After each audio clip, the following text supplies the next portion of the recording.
Everything depends upon your perception.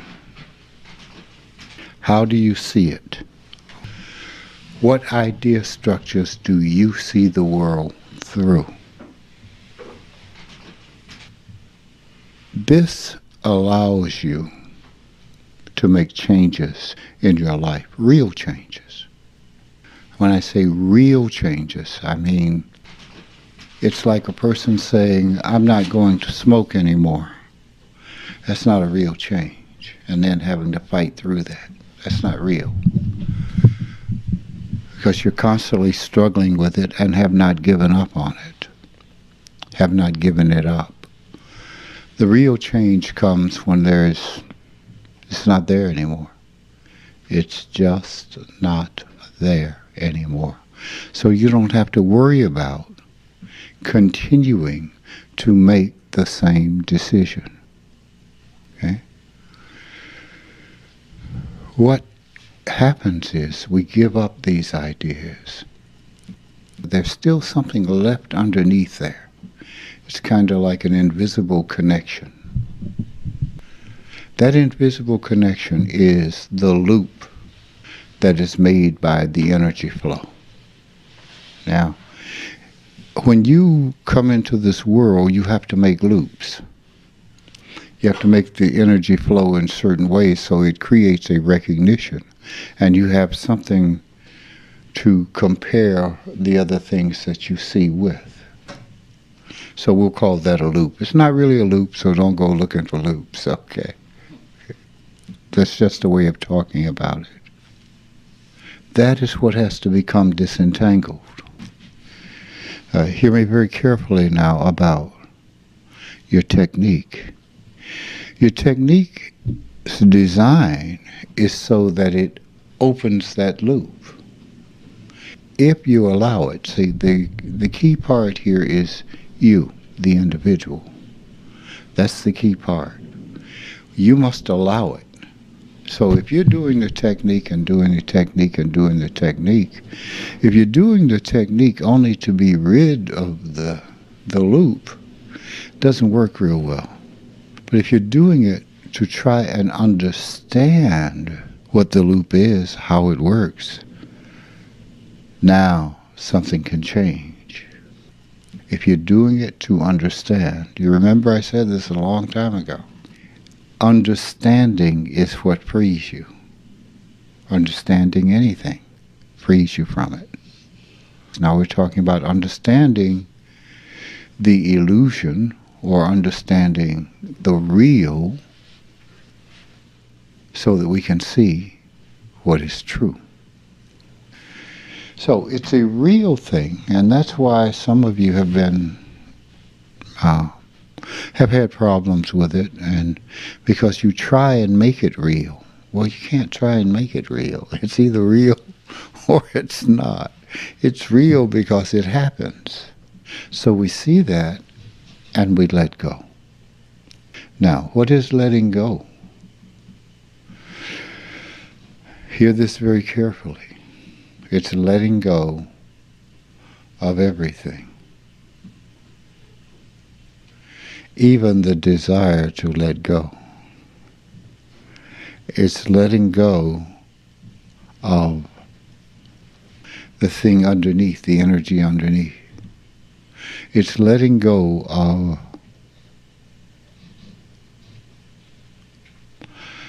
the idea that what you have is a good thing or a bad thing. Okay? You make it what it is, depending upon your perception. All right? So when you let stuff go, and you find yourself still out of sorts about what's around you, you have to let that go too. Okay? Because now we're working at the energy level. Letting it go. Just not making it good or bad. Just accepting what is. And what happens is good enough. It's good enough. It's good enough for the perception of this world. The other thing you have to understand is that your perception comes in, it depends upon your position to an idea.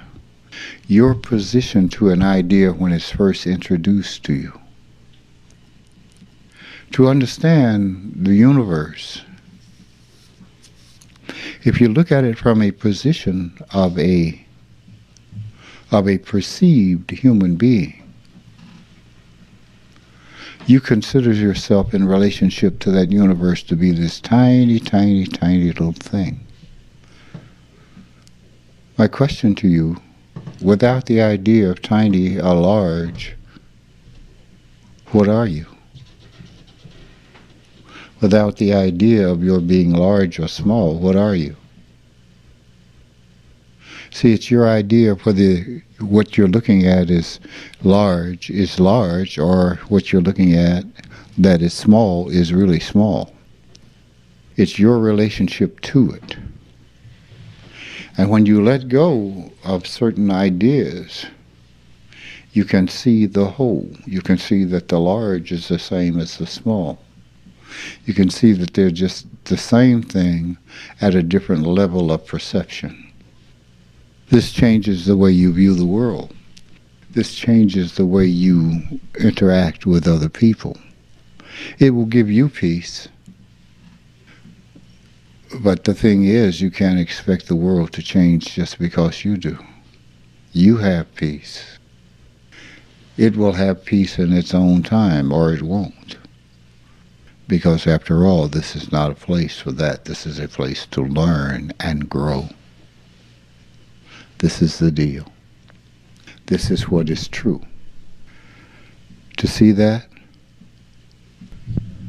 the insecurities, the doubts, the fears, all of these things must go away. They go away. You must take the chance or the risk to allow them to go away. Because after all, what choice do you have? What choice do you really have? I said to my doctor the last time I saw him, and he was stunned. I said, you know, the sooner we accept the fact that we're going to die, the better off we are. And he was like, because he takes his Hippocratic oath very seriously. Let's save them even if we got to hook them up to 8,000 machines. And you say, are they really alive? Well, technically they are, but they're suffering. They're not. It's like having a root canal and calling it a healthy tooth. It can't be. You just took out its guts. It can't be. So, coming from that perspective, he was like, you said that. Well, yeah, I said that because it's true. It changes your perception of the world. It changes what you will deal with in life and what you won't. You won't deal with the illusions that people carry around. And I'm not saying that's good or bad. I'm just saying, when you come to that peace within, you're not making a judgment about them. It's just you're making a judgment as to what you want in your life. And see, once you really understand that and come to that idea that you're going to die, just certain things you just don't, there's no time for. There's no time for. So what you do is die. I don't mean a physical death when you're going through this process. I mean a psychological death. A psychological death. A death of all those structures. Once you get down to that which you cannot, that cannot die, that's you. That's it. That's all there is, folks. There's no place else to go. And peace is the result. Peace within. And peace is a real thing. It is a real feeling. So now your perception is different. Now you deal with the entire thing differently. You deal with those that you meet differently. You don't go through life with a chip on your shoulder. You know, I go to the gym and I see chips every day. Everybody's walking around like this. Mine's bigger than yours. Yeah, well, probably. Whatever, you know. Everybody's got this thing going on. Why? How do you feel when you walk around like this? How do you feel? See, that's the key. How do you feel? How do you feel when you're standing around muttering to yourself about something that's meaningless? How do you feel? That's the key. How do you feel? Then the question is, well, why am I doing this? What attitude am I holding that causes me to do this? That murders the body. You know, we can do everything it is that we can to live long and healthy. But your body has in it, I won't say a date, expiration date. It doesn't have an expiration date. But what it has is genetically you're predisposed to certain things. Now, these things tell you things. They're there as warnings, more or less. This happens because you hold energy a certain way. And you can eat as healthily as you want. You can be, but it's this that causes the stress, that causes the loop, that causes the friction, that causes the deterioration. So, without cleaning up all of it, it's not going to work real well. But you have to clean it all up. And then it's going to come to a point where it's not going to work anyway. Because that's not the way it's designed. I hear people talk about the design and of living forever. Well, we think we're found the gene for you to live forever. Well, no. That gene doesn't exist. But the person who's looking to do that doesn't understand the truth. The truth is nothing ever lives or dies. It is. Always. Always has been. Always will be. Okay? That's the truth. So, you just kind of go back to the store and buy a new suit for a different kind of experience. For a different kind of experience. We have been men, we have been women, we've been all manner of things. This gives you knowledge. Gives you knowledge about the world. Knowledge is more important than any one particular line of knowledge. Knowledge, capital K. Let's think about this for a moment. Let's think about the return to God or to godliness. That is an all-encompassing thing. that is all-encompassing knowledge. Knowledge. To know. Not information. Knowledge. So in order to have knowledge, you must have these various experiences from all these perspectives. And all these perspectives make up one. All-knowing. Right? How then can one perspective provide you with that? It can't. That is why to hurt badly is a good thing. If you use it right, it's a good thing. It's not a bad thing. All right? You have just become set in one direction because of the limitation of your perspective. We have become misled, let us say, by the idea of family.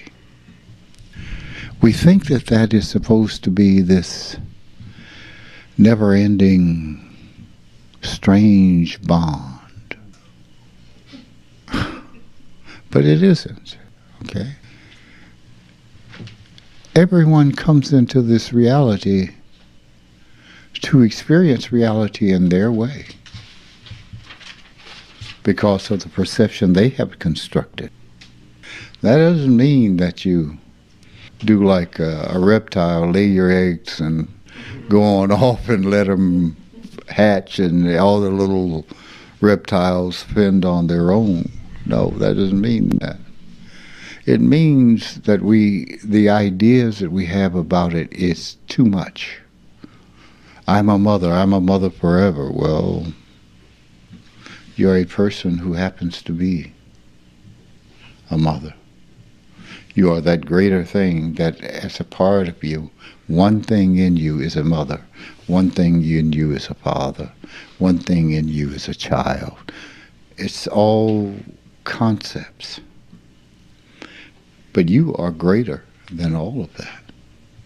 There comes a day when your child has to walk out the door and has to discover on its own. The problem is because we are overly constructed. We want to tell them what to do. And that's just information. That is not knowledge. So you deprive your child of knowledge. The thing is to be able to be there in case they have the question and guide them. But the pain is coming, and the pain is because we have, you see, when you come into the world as a child, you are nurtured in this cocoon, this little family structure. That little family structure is not the world. That neighborhood is not the world. That city is not the world. That country is not the world. You follow where I'm going here? They have to have those full experiences in order to understand greater. And once you come to that, all the little ideas that you had as a child slowly begin to fall away because you're finding that those perceptions, your perceptions of what was said to you or what happened at that time was looped by the mind of a child, inexperienced in life. Now, that has to break, and you have to see that from a whole other perspective. Okay. One must, from that perspective, begin to grow and begin to be a whole individual, independent of all others. Now, when I say independent of all others, what that means is you do not depend on others for who you are, the way you see yourself. That is, I want you to like me. No, I don't particularly care whether you like me or not. Now, what does that mean? That means I don't think about it. It doesn't mean I don't care whether you like me or not. It just means It never enters my mind whether you like me or not. Because if that is there, then I am controlled by something outside of myself. I pay attention and I take responsibility for my own behavior. I look at what I think, why I have looked at what I think, the results that it brings, and have determined whether that is the right thing or not. When I say the right thing or not, is it bringing me peace? Is it bringing me all those things that I say I want? If it is not, then I must change those things. That is growth, that is change, that is experience. And when we do that, then we're able to gain more and more information, and we are, not information, but knowledge, and we are better equipped to live a, quote, godly life in the image of that, which is, quote, God, unquote. Okay. So, it is then the perspective. And I'm saying all this just to try to get you to see how important it is to understand.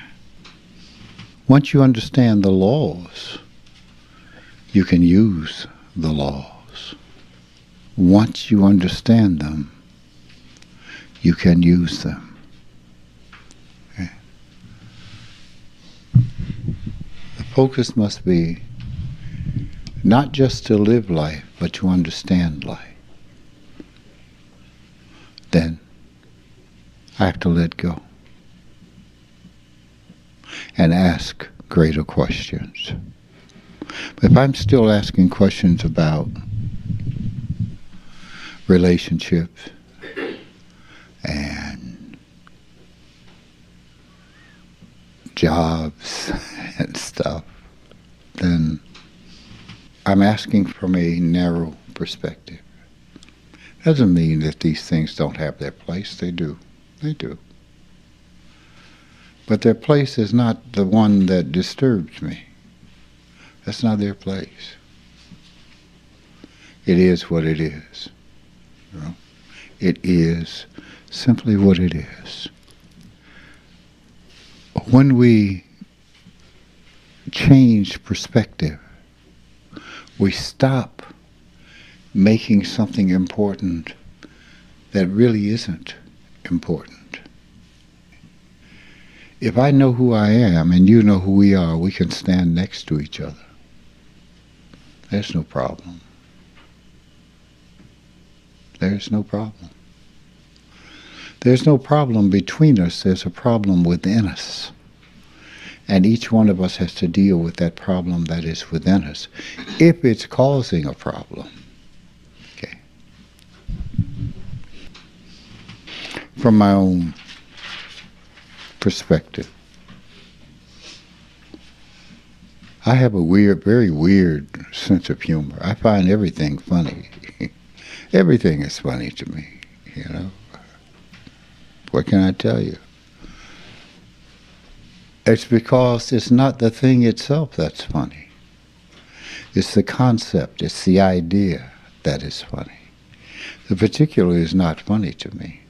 So I may tell you a joke and you go, oh my God, that's truly disgusting.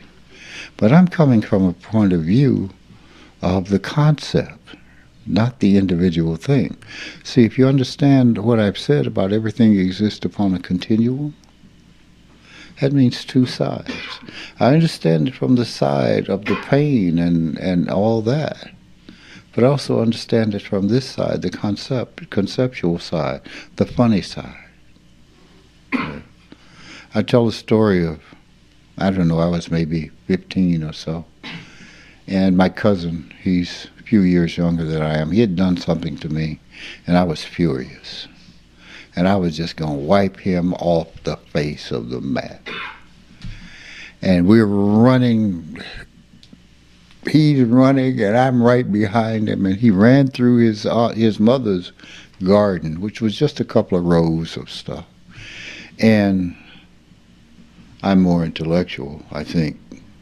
Boy, if I trample her stuff, she's going to be really angry. So I jumped over the garden. But on the other side was a clothesline.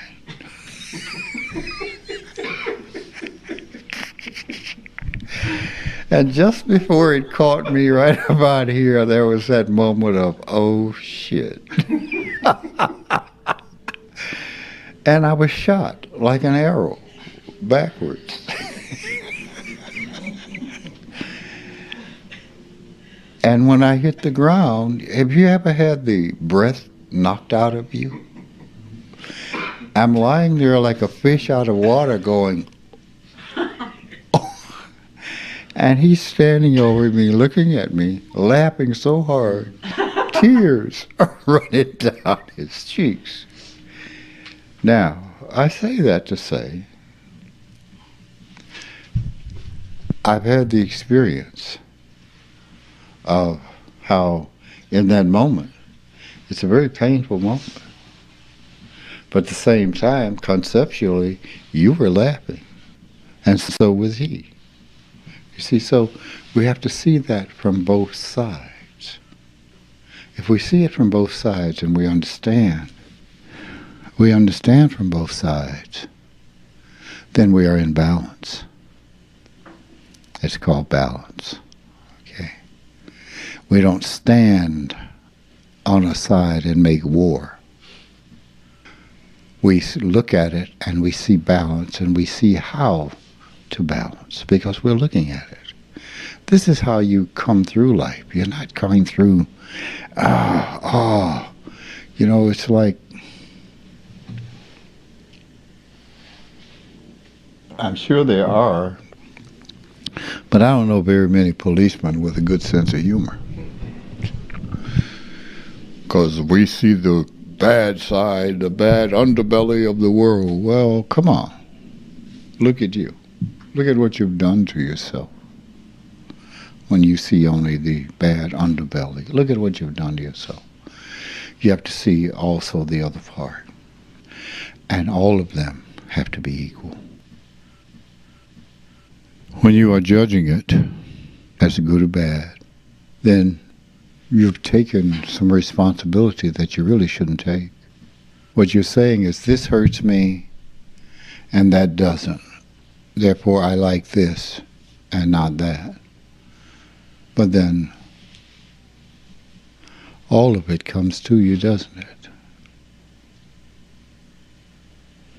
The good, the bad, and the ugly. It all comes. It's just what it is. It's just what it is. That's all it is. Now, what will the individual make it? It depends upon your perspective. So when it's not being okay, then what am I doing? I'm viewing it through something here. That's why I must take responsibility to shape my world. I must take that responsibility. I cannot leave that responsibility up to anyone else. Them, they need to change this, they need to do this, they're not going to do it.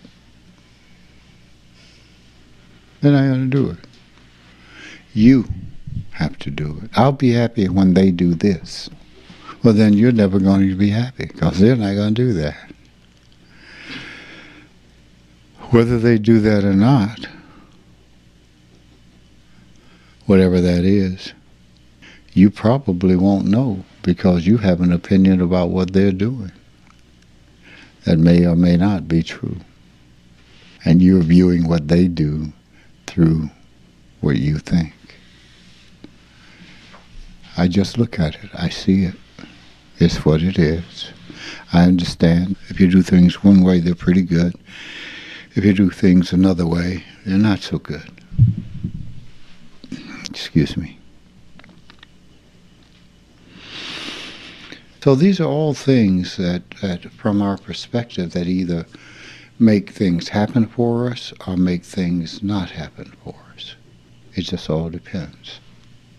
It depends on what you're using, what you're using to solve the problem, whatever the problem happens to be. Yeah, we talk about the world could be a better place. Well, yeah, it could be, if. Yeah, if. Yeah, if. If we all did what was right, it would be a better place. But then you have to look at, the thing is, you have to look at yourself, your idea structures, and what those idea structures have brought to you, and see if you have made the world a better place. Only you and your from your point. So this is why it is important to understand what goes on in here, and how you behave and how you present yourself. And understand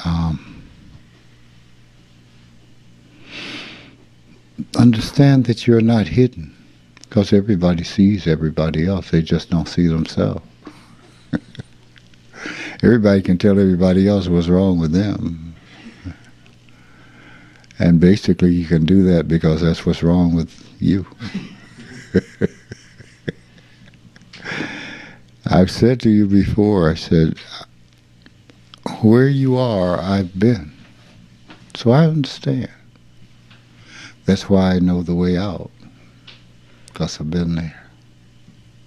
I understand. I'm not going to judge you by that, even though those who are judgmental think that I'm judging them, because they can't think outside of the limitations of their own mind. I'm simply saying to you, when you come to me with that, I'm simply saying, no, do this, get over that, stop that. Finally, I will say to you, stop it. Because those I've said that to is because they refuse to stop it. It's like, okay, it's only been 30 years now, come on.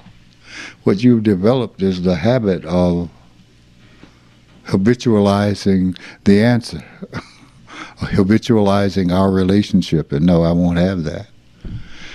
The relationship has to be like the energy flow. It has to flow. It has to move. The idea also is to promote intellectual growth. We have to begin to look at parts and see wholes. W-H-O-L-E-S, not H-O-L-E-S. See wholes. A whole thing. You know, if you look at a loaf of bread, you don't just see the slices, you have to see you see the whole loaf. So the way in which things presented is presented for an individual to have a platform to look from and see the parts and see how it comes together, because that is what helps our creativity, our intellectual creativity. It is what helps us. If you can look at our solar system and see the universe, or if you can look at a molecule and see the universe, you can look at a grain of sand and see the universe. Now things are coming together. Same.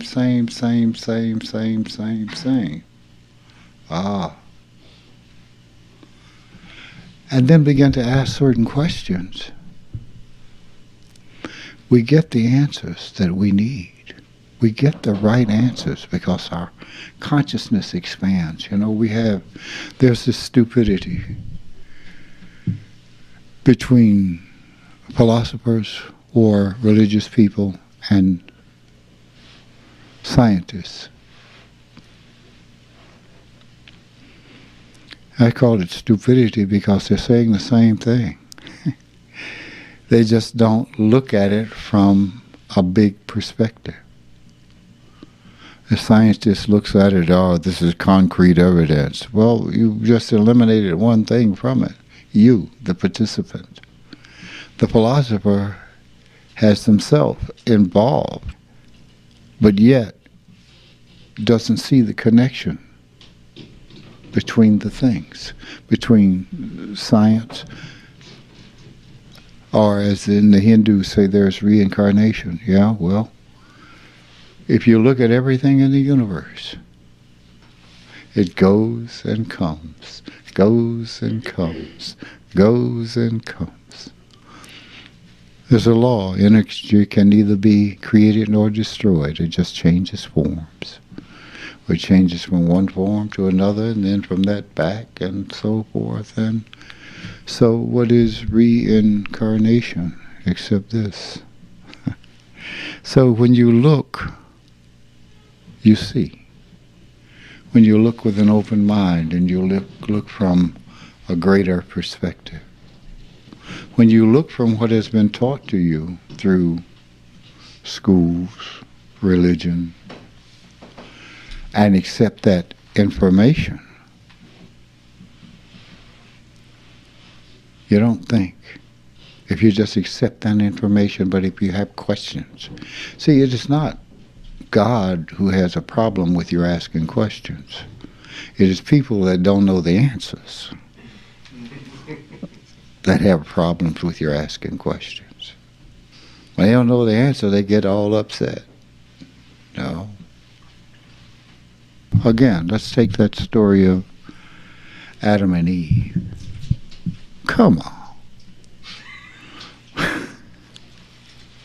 Come on. How is it that makes any sense as a real story, a real history of humanity, with all the holes and flaws in the story? So the story is not a history. The story is about the development of humankind. It is a way of talking about how we developed. You know, when you say there are only 4 people on the planet, and one of them just killed the other one, and you say, well, as you go along the road, people you meet are going to give you a hard time. Well, wait a minute. Hold it. Where are all these other people coming from?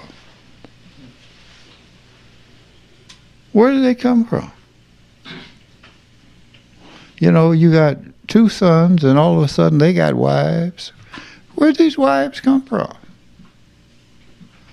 You know, it's just a matter of having a thought and saying, well, wait a minute. Let me ask this question. Can this be an actual history, or is this saying something else? Let me investigate it. I remember Reggie White was a incredible football player who had an incredible belief in God. And Reggie decided one day he wasn't getting the right information. So Reggie went to study Hebrew so he could read the text for himself. Man, the kinds of things that were said to that man, when that was the right thing to do, to go to the original language, because when you start thinking about it, Adam means mankind. Doesn't mean a man named Adam. No, the term, it means mankind. Or, we've gone over this before, the name of the kids. What was their names? Cain and Abel. We've gone over what that means, the definition of the word. Now wait a minute, you got to think. Cain slew Abel. Well, Cain means love of form. Abel means breath of God.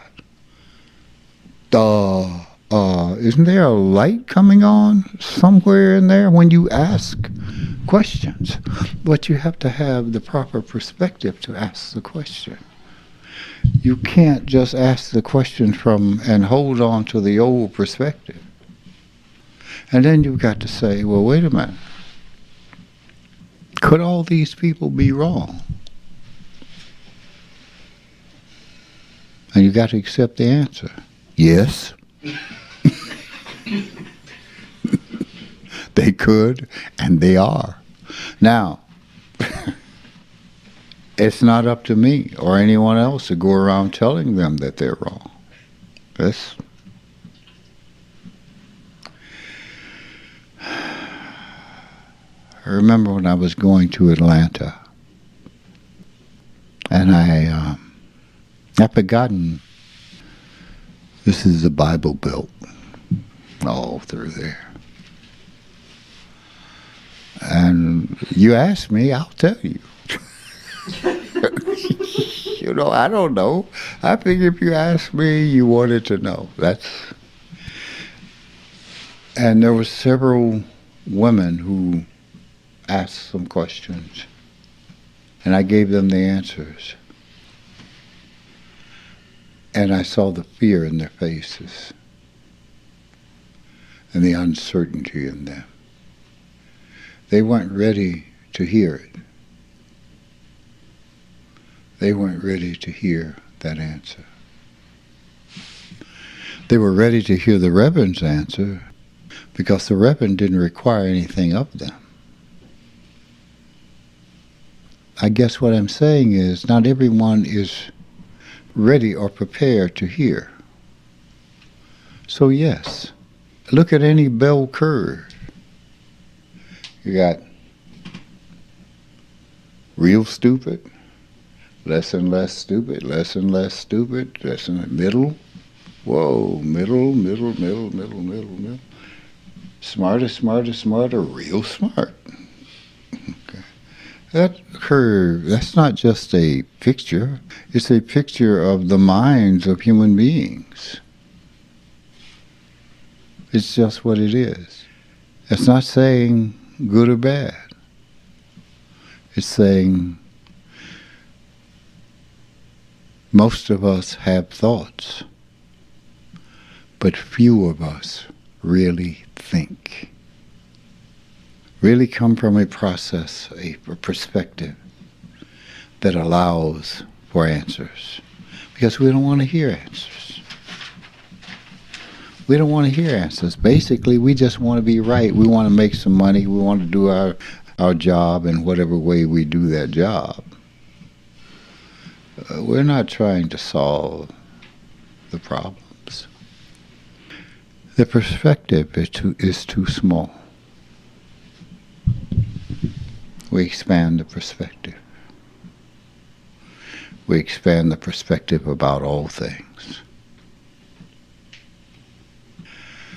I could never get the point from the preachers that I went to. I could never get the point. Something just wasn't right. Something just wasn't answering the question.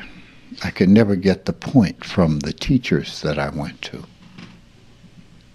Something just wasn't right. They just couldn't give me what I was asking. And I remember when I graduated from high school, the principal said to me, he handed me my diploma and said, "I've never been so glad to see anybody leave."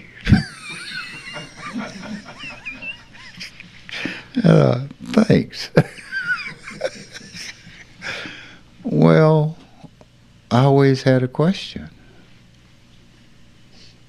And people got irritated because they didn't have the answer. Well, I wasn't trying to be a bad guy. I just wanted to know. Tell me. If you know, tell me. Do you know? Do you know? Do you know, preacher? Do you know, teacher? They didn't know. And they weren't trying to find out. And that's okay. Trying. But if you are trying to find out, you're trying to find out where that peace is. All I'm saying to you is, look in this place within. Look within yourself. That's where the answer is. That's where the problem is.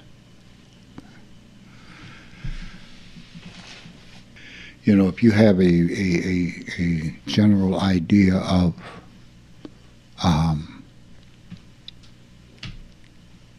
insecurity, you're going to find a lot of satellite ideas around that view. If you've got to prove something to the world, you're going to find a lot of satellite ideas around that view that have nothing to do with the world, but have everything to do with you. What do I bring to a situation? What am I bringing? Is what I'm bringing a positive effect, or is it a negative effect? What is it? So we'll begin to see these patterns. It's like mathematics. We're talking about mathematics this morning. Mathematics are just descriptions of things that you see, and it will only describe as far as the mathematician sees. That's all, you know. If you only see 5 fingers, and that's what you see. Someone will see 4 fingers and a thumb. It's a different perspective. I do that, and some people will see a hand. It's a different perspective. So anything that you could do mathematically will work out, but do you see the hand is attached to an arm? And an arm to a shoulder, shoulder to a body. It all depends upon how open your view is. How open it is. You want peace? Then you have to stop disturbing the peace. And these are the things that disturb the peace. Everything is there. Everything is there. Now, to what depth or to what width of perception are you willing to go to find that truth out? How far are you willing, what questions are you willing to answer? What thing about God are you willing to mistrust? Not about God, but what you've been told about God are you willing to mistrust? What thing about truth are you willing to say, now wait a minute, that, something about that. Let me find out. That means going this way. And when you go this way, you change the perspective. But at least the mind is beginning to open up, because here's the issue, and I look how long it took. Now, back in 1935, most of you guys remember 1935, right? Einstein came up with E equals mc squared. But he also introduced what the idea of gravity is. But now no one is not really sure how gravity is, or how it works and all that. And because it is a strong force, yet it is the weakest of all the forces that's known. It's the weakest. How can that be? You know, it holds planets in position. Well, how? It's the weakest force, yet a magnet can pick a piece of metal up off of the surface of the earth and hold it there. So it defeats gravity in itself. Well, the question has been sitting there for a long time, and finally someone says, well, the way that it can be everywhere and be weak and strong at the same time is that it is spread out over more than our dimension in time and space. Duh. Because they are greater things. Everything works together. An atom that is here is not just here, but everywhere. Almost simultaneously. Everywhere. You don't get that if the perspective is to think in linear thought. That is, an atom goes from here to there.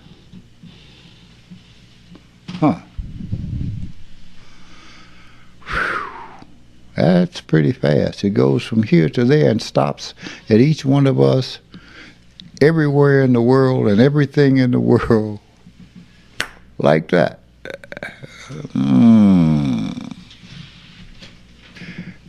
The only way that this is possible is that right there, at that point in space, it goes in and out of the time-space continuum, which means there's something outside of the time-space continuum. So there must be other dimensions connected to this one. What we know is that when you bring those atoms down and that same speed and vibration comes to a point here where it appears to stop, but that motion is still going on, that is the energy. That is the energy that it carries. It's still there, still. So it doesn't go this way, but goes through, in and out of time-space continuum. That's why when you split it, all that motion and all that energy that's stored there, when you split it, it goes boom. It's an atomic bomb, okay? All that energy is released. It's just in that space. So when it's not here, where is it? That's the question. The answer is there are other dimensions to time and space. This is how we are able to see those who have passed on. Some people see them and we say, well, there's no such thing as ghosts. Well, I don't think there are such things as ghosts, but because I don't know what that means, but there are other dimensions in which people are. One of the things that happens is that you begin to break down that perspective and that says that's not true, and then you go, oh, because what you do is deny much of what you see anyway because of the perspective. So, wow, I know what I've seen. I'm not stupid. I know what I've seen. Oh, okay. How can that be? That's the question. Other dimensions of time and space. And one of the things that we've talked about in the past is that at every point you come to, at every decision you make, that life is not a straight line.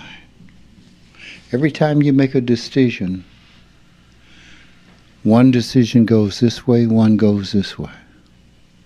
Every time you do that. So life for that decision goes on, life for this decision goes on. So it is not the way you think it is. It is not linear. It is not you are the same person you were 3 days ago, because you're not. Every time you make a decision, but you carry certain ideas with you that hold certain frameworks. You are not the same as you were. Now, if you carry these decisions with you, which decisions are going to be better for the new creation?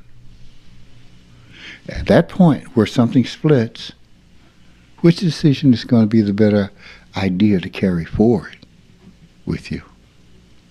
Well, these are just the way things work. It may seem far out to you, but all I can say is study your physics. You believe in physics.